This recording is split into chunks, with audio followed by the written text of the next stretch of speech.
दर्शकों, मैं आपके साथ लक्ष्मी पांचाल एक बार फिर बहुत बहुत स्वागत करती हूं आपका खबर 24 न्यूज के इस गुरुवार स्पेशल रिपोर्ट में। हमने आपको विष्णु जी की कई कथाएं, कई गाथाएं बताई हैं, जो कि गुरुवार का जो दिन है वो भगवान विष्णु जी के लिए माना जाता है।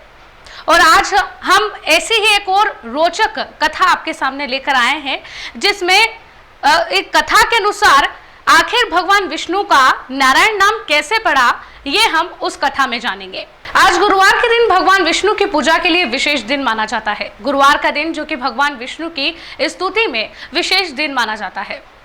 और यह भी माना जाता है कि अगर आपका भाग्य आपके साथ नहीं दे रहा है या आपके कार्य अधूरे रहते हैं, तो आपको भगवान विष्णु की स्तुति करनी चाहिए। गुरुवार के दिन जगत के पालनहार भगवान विष्णु की आराधना करने से आपके अधूरे कार्य भी पूरे होते जाते हैं। आपने कई बार सुना भी होगा कि भगवान विष्णु को नारायण भी कहा जाता है।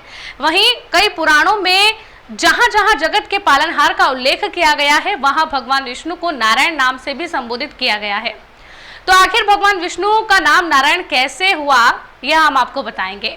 पद्म पुराण के अनुसार भगवान विष्णु जल में निवास करते हैं, इसी कारण उनके विशेष भक्त देवर्षि नारद उन्हें नारायण कहते हैं। नारायण शब्द का अर्थ है जल जिसका प्रथम अयन हो। विष्णु पुराण के अनुसार भगवान विष्णु क्षीर सागर में रहते हैं, इसीलिए उन्हें नारायण कहा जाता है। जल को संस्कृत में नीर कहा जाता है। नारायण शब्द दो शब्दों से मिलकर बना है, जो कि नर यानी जल और अयन यानी कि स्थान है। इस प्रकार नारायण का अर्थ हुआ जल जिसका प्रथम अयन हो, यानी कि रहने का स्थान हो।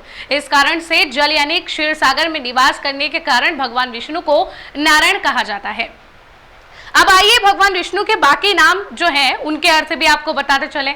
विष्णु नाम का अर्थ है जिस नर की आंखें कमल जैसी हो। इसके अलावा चतुर्भुजी और कौस्तुक मणि से सुशोभित होने की वजह से श्री हरि का नाम भगवान विष्णु पड़ा।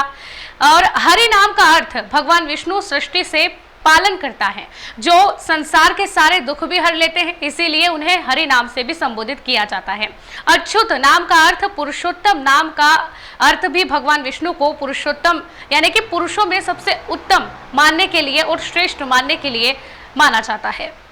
हमारे आज के इस रिपोर्ट में हमने भगवान श्री हरि को, जो कि नारायण नाम से भी संबोधित किए जाते हैं, आखिर नारायण नाम कैसे उनका पड़ा, क्यों उनको नारायण कहा जाता है, इस रिपोर्ट में हमने बताया है। हमारी ऐसी ही और रिपोर्ट में हमारे साथ बने रहिए खबर 24 न्यूज के साथ।